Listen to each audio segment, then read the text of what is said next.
صلى الله عليك يا سيدي ويا مولاي يا رسول الله وعلى آلك المظلومين.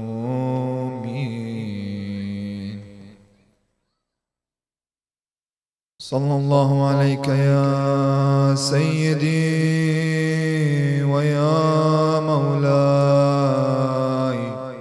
يا أبا عبد الله يا مظلوم يا غريب كربلاء يا ليتنا كنا معكم سيدي فنفوز والله فوزا عظيما. صلوات.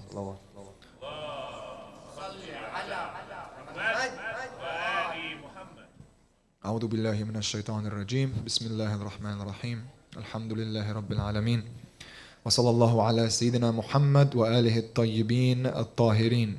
اللهم صل على محمد وآل محمد. اللهم أخرجنا من ظلمات الوهم وأكرمنا بنور الفهم. اللهم افتح علينا باب رحمتك وانشر علينا من خزائن علومك يا أرحم الراحمين. اللهم علمنا ما ينفعنا وانفعنا بما علمتنا وزدنا علما. Brothers and sisters, Assalamu alaikum wa rahmatullahi wa barakatuh. The theme for this year's Muharram lectures is about the spiritual journey towards Allah subhanahu wa ta'ala. Allah in the Quran speaks to the human being and says to the insan, إِنَّكَ كَادِحٌ إِلَى رَبِّكَ كَدْحًا فَمُلَاقِيهِ, that we are moving towards our Lord and inevitably we are going to meet Him, whether we are ready or whether we are not. So the day is going to come when we are standing in front of Allah subhanahu wa ta'ala, regardless of wherever we are right now, whatever situation we are in individually, the day will come when we are standing by ourselves in front of God to be judged. And we have the choice from now to be prepared for that meeting beforehand or to be there before we want to meet Him. And so the journey towards Allah subhanahu wa ta'ala, the spiritual journey, when the Prophet says, Mutu qabla an tamutu, so die before you die, this whole journey, this whole lifetime is for this purpose. It's for getting ready. That's what this is all for. Before anything else you do, this is your priority if you choose it to be. Otherwise, when the day comes, when you are meeting God, and the day will come, the divine promise is that you will meet Him. And if you didn't make this priority in this lifetime, then you're going to be ill prepared. And so the scholars over the centuries developed a science, developed a teaching within Islam, which is the science of wayfaring, which in Arabic is called sayr wa suluk. Okay, it sounds like a fancy Italian dish, but what it means is moving towards Allah subhanahu wa ta'ala on the path of the wayfarer.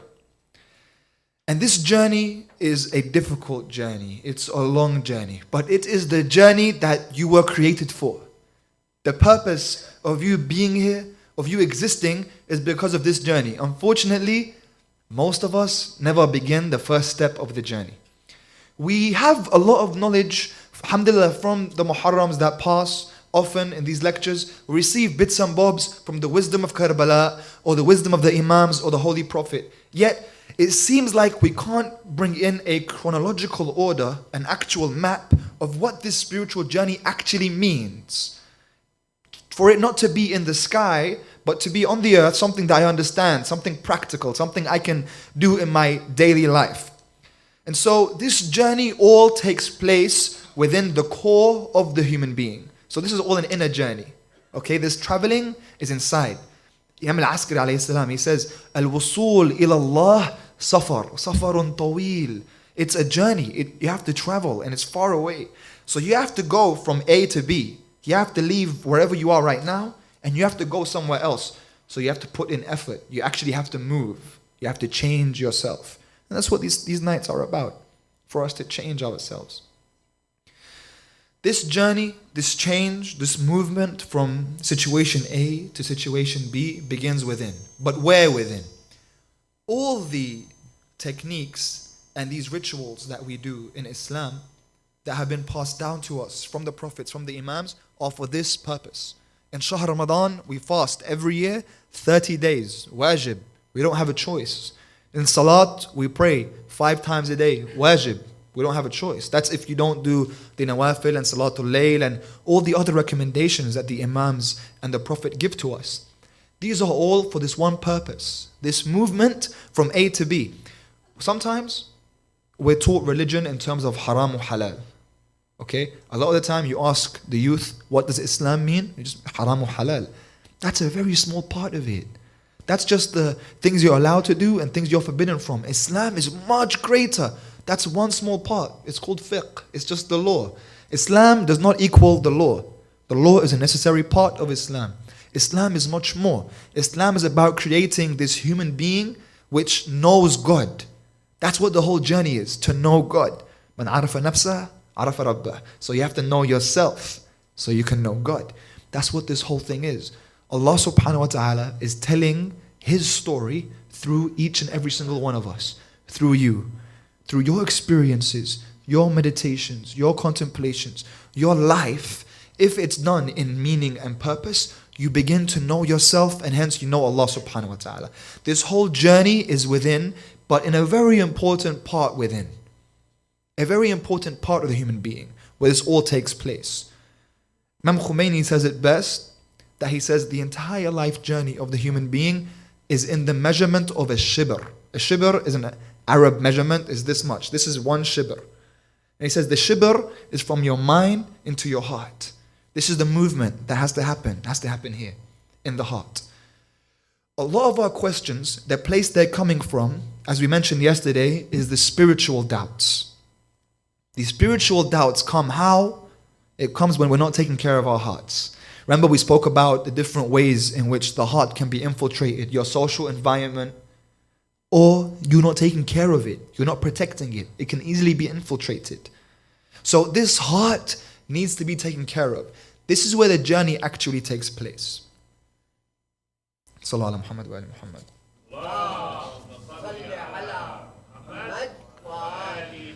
The heart is where the journey takes place, and so it has to be clear and clean. In the coming nights, I'm going to tell you guys the practical steps that we can take 1, 2, 3, 4 in this journey towards God that you can apply in your daily life.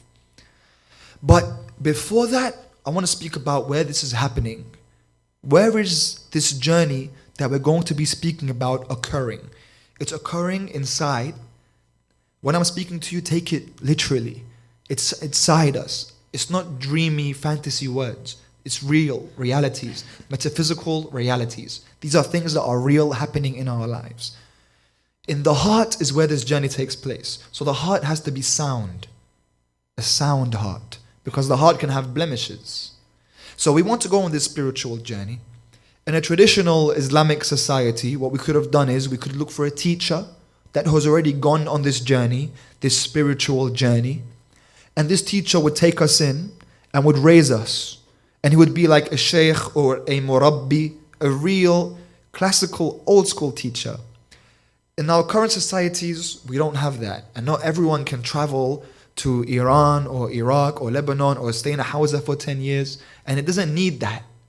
So you need to know from now, you don't have to go far away from your family or your friends or the life that you're living right now. You can still go to work or go to school and live the normal life that you're living and still live this spiritual reality. You know, in the dua, you ask Allah, Aranil ashya kama hiya. Show me things as they are. What does that mean? Show me things as they are. A lot of the time, this dunya is a delusion for us. An illusion. And we go into ghafla. We forget. Like we spoke about yesterday, the heart begins to forget. But when you're asking Allah, show me things as they are, you're asking Him to show you the realities. And that's what we're going to be speaking about. The realities that occur in the heart. So we have the Quran. We have the words of the Imams. We have the advice of the scholars. So even if we don't have the teacher right in front of us, there is still so much that we can apply in our life, and there's hope. And you really can achieve this. There are real people out there, and I've seen them, and I've lived with them, that actually live with the purest hearts, that are living with Allah, and they know good.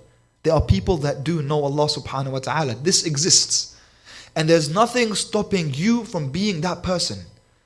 Yani, there's a Sheikh Bahjat, there's a Allama Tabatabai, and these are the names of those scholars that have given the advice in at least the last century of what this journey is towards Allah. Sayyid Ali al-Qadi, Imam Khomeini, these types of names, these are the spiritual masters of the last century.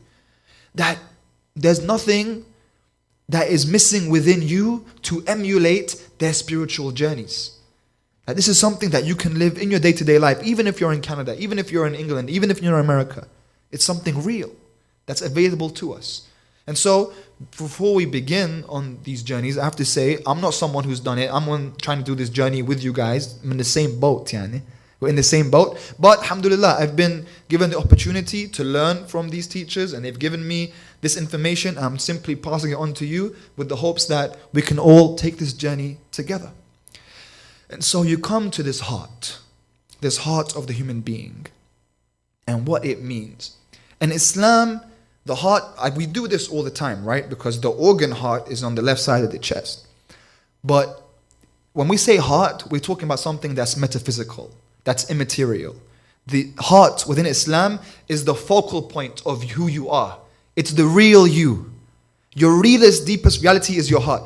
Even the organ heart, the physical heart, it represents the spiritual heart sometimes, because the heart is that center which pumps blood into the entire body.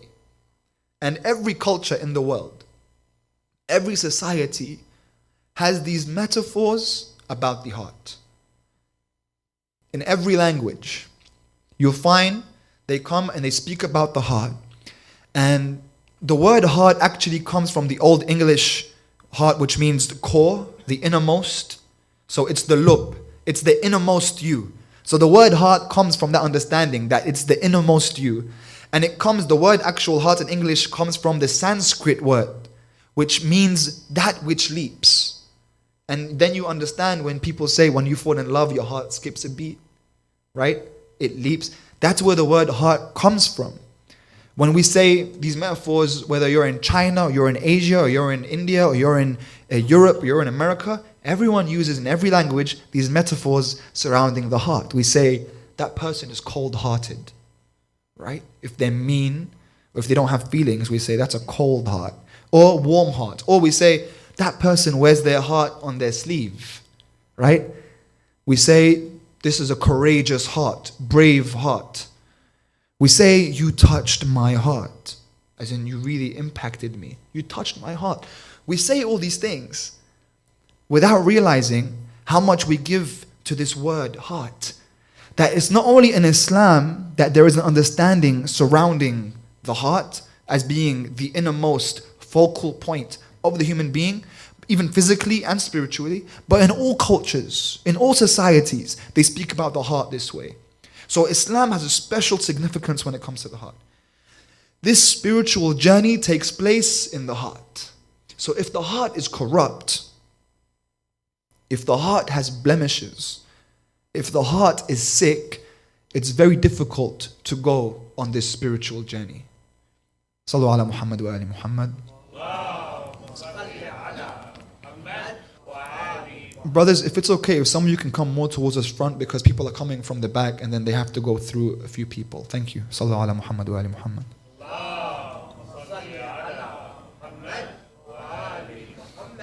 Thank you. So this journey takes place in the heart. And this heart has to be sound. For this journey to take place, it has to be sound. Sound meaning it's peaceful, it's free of blemishes. In Islam, this is called al-qalb as-salim. The translation is the sound heart. Al-qalb as-salim, the peaceful heart, the sound heart. The heart that is free of the blemishes. When you commit a sin, or when you commit a wrong action, Imam al-Baqir alayhi salam says that a black dot appears on your heart. Again, I'm symbolizing with this heart, but there's a spiritual heart that we're actually speaking about. A black dot appears on the heart. And the more wrong actions one commits repetitively, the more black dots appear on the heart until the heart is completely darkened. And then it's very difficult for someone to wake up. And so there are some people with sick hearts. And the Quran speaks about it. فِي قُلُوبِهِمْ marad. There are those with sick hearts. When the heart is that the only thing which can be the salvation to us. Allah subhanahu wa ta'ala says, يَوْمْ لَا يَنْفَعُ مَالٌ وَلَا بَنُونَ إِلَّا مَنْ أَتَى اللَّهَ بِقَلْبٍ سَلِيمٍ. This is a profound ayah. And really you can summarize everything in this ayah, your whole life journey in this ayah. It means that day, Allah speaking about the final day and that meeting with Him. He says that day when nothing benefits the human being. Not wealth, mal, la yanfa'u mal, money is not going to help you. All the money that you accumulated, all the time you spent to make money, which is what we do our whole lives. We go to school and go to university and get these grades and these degrees so that we can get good jobs, so we can make money. It's all about money. These houses and cars, and we need to get married. Wait until I get money. And God says, La yanfa'u mal. Money is not going to help you. Wala banun. What do you want the money for? We say, well, we need to make money to feed our children. We need to make money for good reasons. And that's fantastic. To feed our children. We need to make money to help people. We need to make money to give to charity. That's all good. And that will help you towards your akhirah. But what you're actually doing when you're giving to charity, it's for one reason. To make your heart sound. That's what it's for. If it isn't, inshallah, you help the entire earth. If you go to hell, what did you do? That has to be your priority. Yani before everything, you have to think, my akhirah. Here is where it's okay to be selfish. You have to think, khair, I want to help everyone. But if I end up in hell, then what's the point? You need to have a sound heart. And it's not just about hell, it's about knowing God. Before heaven and hell, it's to know Allah. And you can only know Allah with the sound heart. Money won't benefit you, and children won't benefit you. La yanfa'u mal wala banun. So your entire life, you're working towards getting married and having kids so you can pass on your legacy and your name. And after all of that work, after all the money accumulated over 60, 70, 80 years, you die. And then the inheritance, the kids start fighting about it. And then their kids fight about it. And then all their families, branches, they split up. And then for what? And if you didn't cleanse your heart before that, your life was a waste. So, لا ينفع مال ولا بنون إلا, except من أتى الله بقلب سليم. Except those who came towards Allah and met Allah with al-qalb as-salim, with the sound heart. So that's what it's all about, brothers and sisters. It's about having the sound heart. So the question has to be, before everything, how can my heart be sound? How can I go on this journey with a sound heart? This corruption that can be, the heart is associated with so many words. Anger, jealousy, envy, even iman, yaqeen. All these words, certainty, faith. All these things are associated with the heart. The angry heart, the jealous heart, the faithful heart, the certain heart, the doubtful heart. So which heart do you want? And you have to, the advice is there. The steps are there. You have to implement them. The scary thing is, the really scary thing is, a lot of our hearts might be sick and we don't know. That when you're thinking right now, as the people I'm explaining, the ones who have a sick heart or a blemish on their heart, none of us in this room can say, that's not me. You have to really check. Because even if you don't see it, it might still be there. You have to really look deep into yourself to know yourself. Knowing Allah is not easy. This is going to be the hardest thing you do in life because it's your main mission. Everything else is secondary. Your university is secondary. Your family is secondary. Everything is secondary. The heart is the priority. That's your life. From your heart, that's where you can give to your family. From your heart, that's what you can do in terms of seeking knowledge and everything else. It starts here. That's where it starts. And just like the organ, the physical heart, sometimes someone does not notice the symptom when they have a heart attack. A few weeks before or a few days before, nothing may be wrong with them and they have no idea. And then they die. And we hear about these stories. We hear about someone who just passed away from a heart attack and we say, how? They were fine. Last week, we just played football last week. I'm going to say soccer, but I refused. We just played football last week. He was fine. He ran 10 miles. What happened? He was only 4 years old. He was only 35 years old. But he died. No one knew about the symptoms. Right? We hear about it all the time. It's the same. Right now, you might think, I'm safe. I'm good. Retrace your steps. Check. Really, the steps that you're making, it's good to doubt yourself in that context, to question yourself. It's a very good attribute to have. When you're not always certain about your own sincerity. With God, you should never be fully confident. You know, sometimes the Christians, they use that against us. They say, I actually read this, I heard it on a lecture, when a Christian man is saying, the Muslims, they don't even know if they're going to heaven. You ask a Muslim if he's going to heaven, he says, Inshallah, Inshallah, I hope so, if God wants. Whereas us Christians, we know we're going to heaven. Right? They have this complete confidence that we're saved by Christ. The Muslims don't even know. Yeah, we don't know. It's what Allah wants. La hawla wa la quwwata illa billah. Inshallah, we hope so. You should never be too confident with Allah. You should always be seeking nearness to Him, trying to gain His time, trying to gain His attention. You should be screaming out, looking for His attention. You should be working towards that. It's not for free. You have to put effort into that. So you have to put effort into cleansing this heart. You have to really look to see if this heart is something that is sick.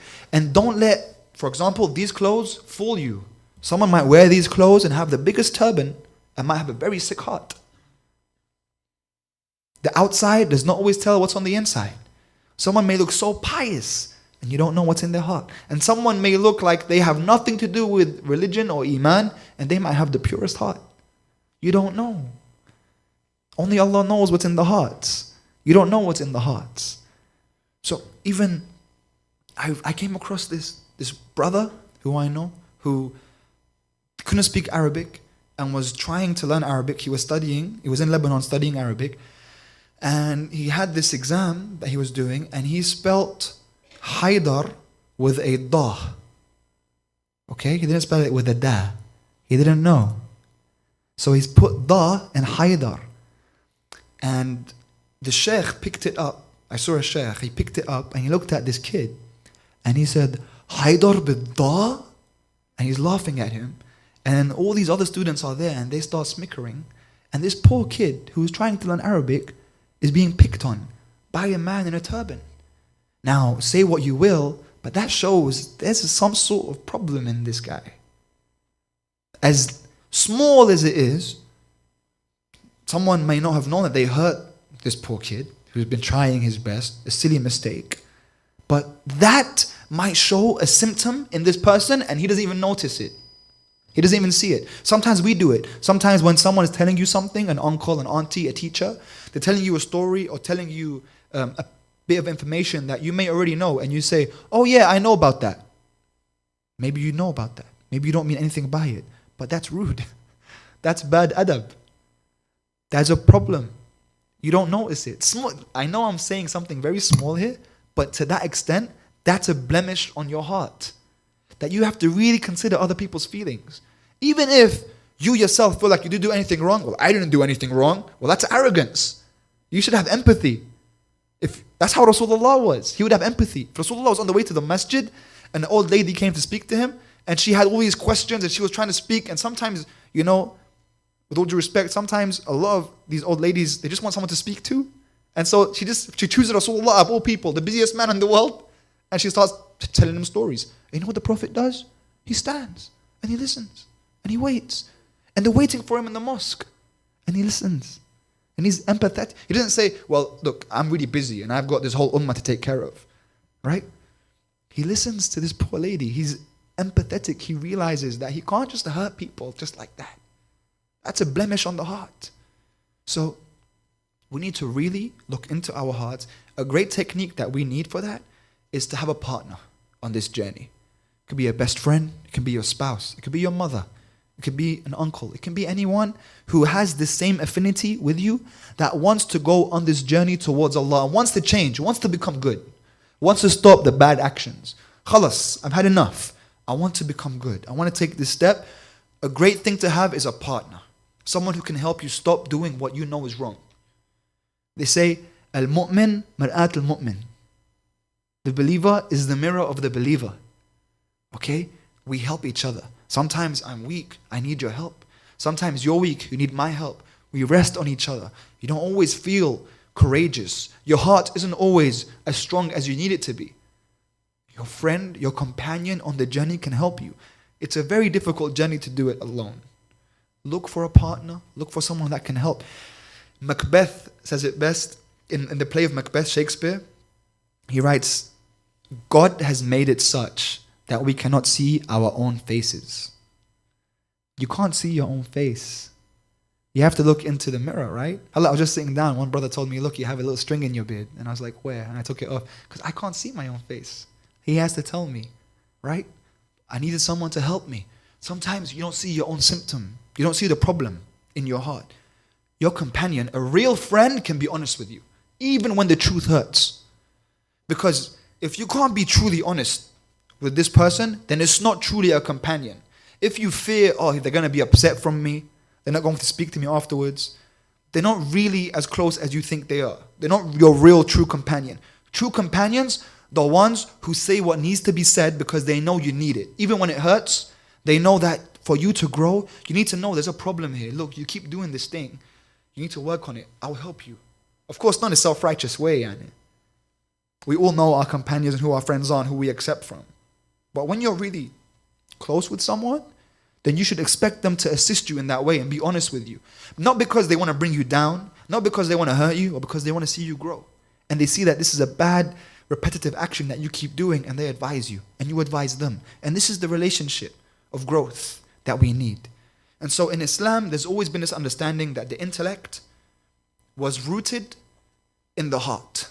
Our understanding is rooted in the heart, that the heart is a real thing that has to do with our intelligence and has to do with our understanding and our vision. In the Quran, Allah subhanahu wa ta'ala describes a certain group of people. He says, لَهُمْ قُلُوبٌ لَا يَفْقَهُونَ بِهَا. They have hearts that they don't understand with. Which means that the hearts are things with which you understand. It's something that is able to comprehend. So what happens when someone has a heart that they can't comprehend with? What does that mean? The heart has been so darkened and so taken away from the light that it no longer recognizes the light. It doesn't understand anymore. And this is in Karbala, you see it. Imagine that Imam Mahdi Sharif is right here in front of us and is giving us lecture after lecture, speech after speech, telling us this and this and this and do this, and you say at the end of it, we don't understand what you're saying. You don't make sense. That's exactly what they said, Imam Hussain in Karbala. He kept telling them, you know who I am? We know who you are. You know who my mother is? We know who your mother is. You know who my father is? We know who your father is. It's kind of why we're doing this. And yet you still want to attack me, even though I'm the grandson of the man who brought you this religion? And they want to attack him. You know what Shimr says? Shimr, the one who cut the throat of the Imam. The Imam keeps saying this. Imagine the Imam is giving you truth right in your face. And Shimr says, I don't understand. He says to the Imam, I don't understand. What are you talking about? Like, what are you saying? To Shimr, it sounds like nonsense. Because he has a heart. لَهُمْ قُلُوبٌ لَا يَفْقَهُونَ بِهَا. They don't understand. So imagine, what state can our heart take us to? The heart has to be strong. Has to stay purified. Has to be taken care of. So that it can be a heart with vision. And can be a heart that understands. If you notice, the Imam in Karbala, when Abu Fadl Abbas alayhi salam is on the ground and the Imam is next to him. What does he shout out? Al-an inkasara dahri. Now my back is broken. Because Abu Fadl was his whole backbone. But he doesn't say Al-an inkasara qalbi. He doesn't say my heart is broken. The Imam's heart never broke. Even after Abu Fadl passed away, he stood in front of thousands surrounding him. One man, strong, just lost his sons, his companions, his brother, everyone, and he's able to stand in front of thousands of soldiers, all eager to see his blood. No fear, nothing. A general on the battlefield, sturdy, firm, courageous heart, pure heart, qalb salim. That's what qalb salim can do. That's what he wants for you. He wants for you to have that qalb salim. Doesn't say al-an inkasara qalbi. So don't let the world break your heart. The world can break everything else, not your heart. The heart's for God and God alone. You take care of that heart and you keep pushing through with that heart. And every single wrong that occurs in this world, everything bad that has happened, every rape, every conquered nation, every village that was taken apart, everything that's ever happened, every murder, every bad thing has come from a human heart. Everything began in a human heart. Every evil. It began in a human heart. So if you really want to change the world, so many of us, we say, I want to change the world. If you really want to change the world, change your heart. At the very least, don't contribute to the evil in the world, because that's where it's coming from the heart. And if you are able to not just only not contribute, but you are able to heal, you become someone who heals other hearts. If you see a heart that's broken, you fix that heart up. You're there for others to help them and assist them on their journeys, on their hearts, where this whole spiritual journey takes place. A man by the name of Wabisa, he comes to the Prophet and he asks Rasulullah, he says, Ya Rasulullah, ma huwa al-birr? What is righteousness? Bir, righteousness. He asked the Prophet, what does righteousness mean? What is it to do the ultimate good? What's the right thing to do? What's righteousness? And the Prophet says, أَجَيْتَ تَسْأَلُ عَنِ الْبِرِّ? You've come to ask about bir, about righteousness. The man says, نعم. The Prophet says, استفتي قلبك. How beautiful is that? استفتي قلبك. You know what that means? He said, you want to know what the right thing to do is? Ask your heart. He talks about the heart as if it's another person, as if it lives, as if it's someone that talks. He says, ask your heart. What does your heart tell you? The Prophet's saying that. استفتي قلبك. He said, البر ما اطمأنت إليه النفس واطمأن إليه القلب. Righteousness is that which the nafs feels peace with and which the heart feels peace with. استفتي قلبك ولو أفتاك الناس. Ask your heart, even if everyone else around you is saying something else, you follow your heart. A lot of the time people keep telling us, no, ma'aleh, this is okay, it's not haram, it's fine, you can do this. By the way, this doesn't mean that you can say like, oh, you know, my heart tells me hijab is not wajib, so I can take off hijab. That's not, a lot of people try to take this narration and flip it that way. It doesn't mean that. It doesn't mean you follow your heart with the rules. The laws are there. It means when it comes to these doubts that some people have, that is this a good thing? Is this a bad thing? Can we do something like this? Ask your heart. Many times we do certain things, and guys, you know what I'm talking about?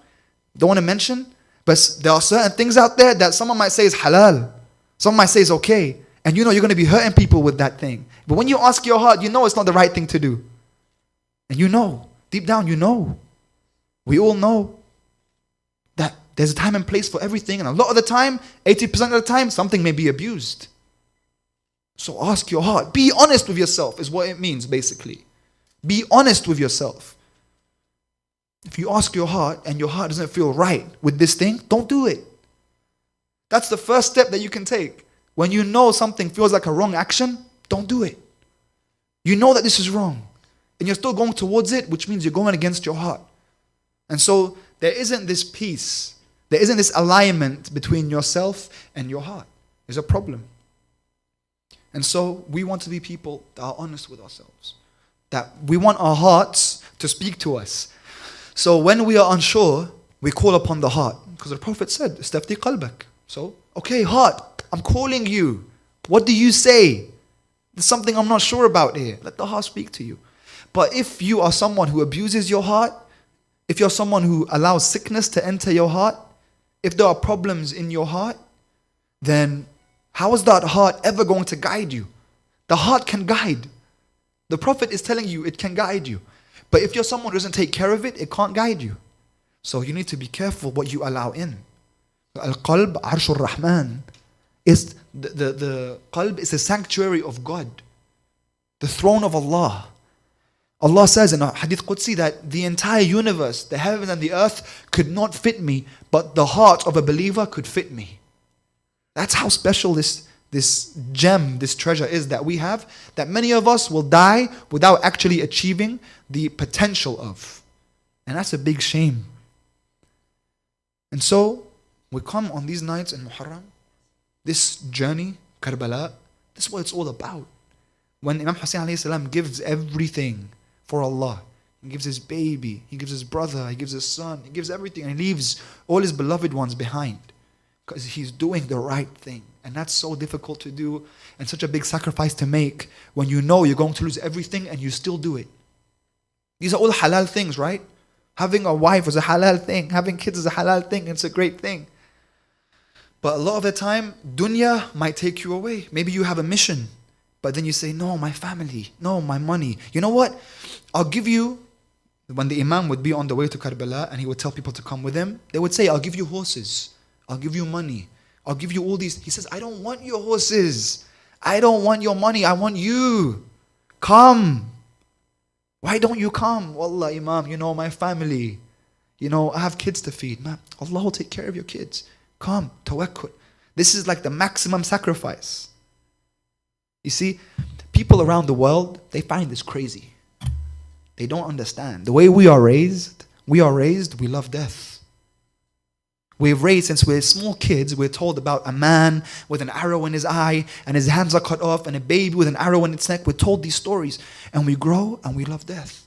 And we look forward to something. Al-mawtu lana aada. Right? Death to us is normal.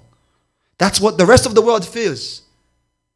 My brother's 18. I'll ask him and his friends. So my brother's raised upon the same path that we're all raised on. He tells me, my friends hate talking about death. They're all scared of it. Yet we speak about it and we glorify shahada and martyrdom for Allah because of this school. The thing that the rest of the world fears, we don't fear. There's something special about that. That we are people of courage in our hearts. Because of this Imam, he tells us, I want you. Not just money, not everything else. I want you. I want your time. I want your sacrifice. I want your life. Prove yourself. That you have to go to the end, to the maximum. Because if you can prove yourself that much, then you can commit your life to me. You can commit your life, and what is the whole point? Imam Hussain is trying to show you Allah. That's what he's trying to show you. It's not about him. He's trying to show you God. All this is what we do, and we cry for him. Why do we cry? Because the most emotional thing we can do is cry. And what is emotion? Where is it connected to? The heart.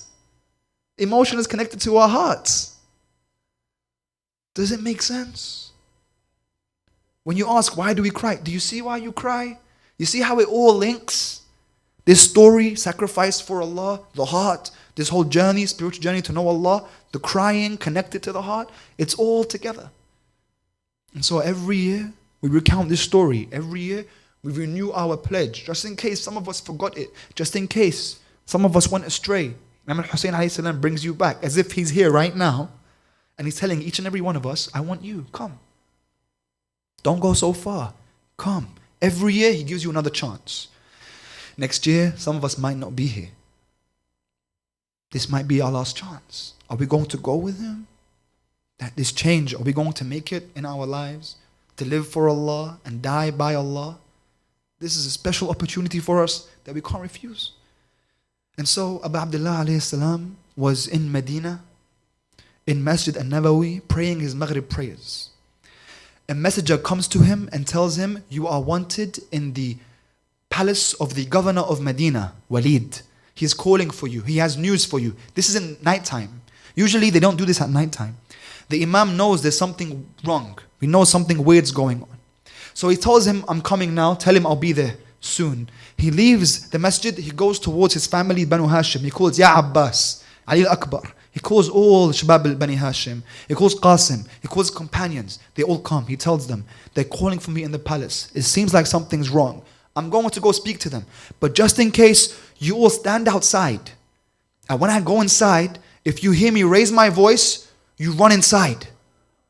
Abu Fadl says, I'll be right outside the door. They go towards the palace. The Banu Hashim stay outside the door. Imam Hussain goes inside the palace. He goes to see Walid. He sees another man there, Marwan ibn al-Hakam. And Marwan is sent from Syria, from Damascus. And they have a letter. And the letter says that Muawiyah has died. And that Yazid is now the emperor. Yazid is now the Khalifa. And the letter says, take the bay'ah, take the allegiance from Imam al-Hussein, take the allegiance from the Imam, and if he doesn't give it to you, then take his life and behead him right there. And so they tell the Imam, you are forced to give the bay'ah. And the Imam looks at them and says, it's not for someone like me to give bay'ah to someone like Yazid. And if you want something from me, ask me in the daytime, in public. Why are you bringing me here in the middle of the night? When he says that, the messenger from Yazid gets up. Marwan, he tells him, this is the son of Ali. You better take the allegiance from him now, otherwise we're not going to get it. Get it from him now or kill him right now. And this is when the Imam is enraged. And his eyes look straight dead at that man and tell him, who's going to kill me? You or you?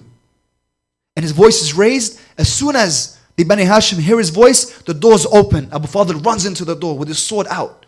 You called me Mawlai? Who's talking to you?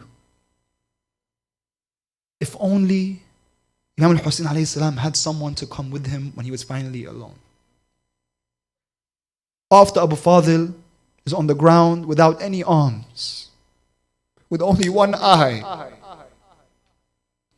After all of his companions have fallen on the ground in Karbala, after he has given his baby, and he saw the blood drip from the neck of this small baby as it flapped its arms, trying to reach for the neck of its father.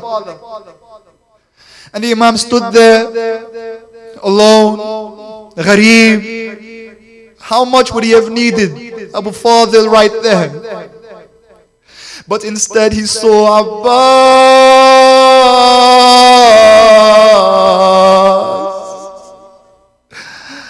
trembling in his own blood, his arms hundreds of meters apart, as he's on the lap of his brother, moving his head onto the ground. Who is going to hold your head, Ya Abu Abdullah?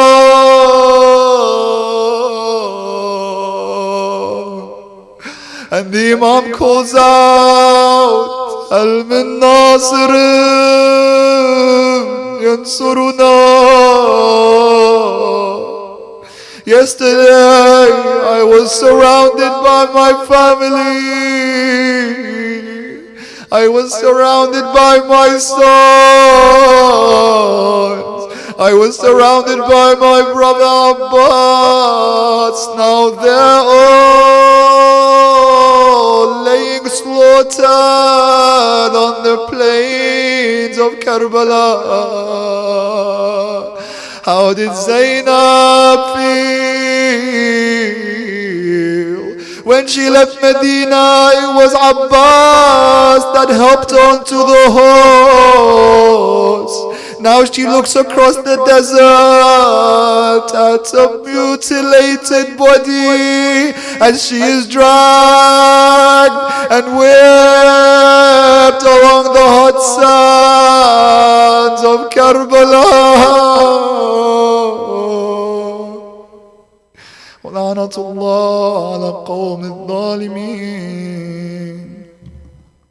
إنا لله وإنا إليه راجعون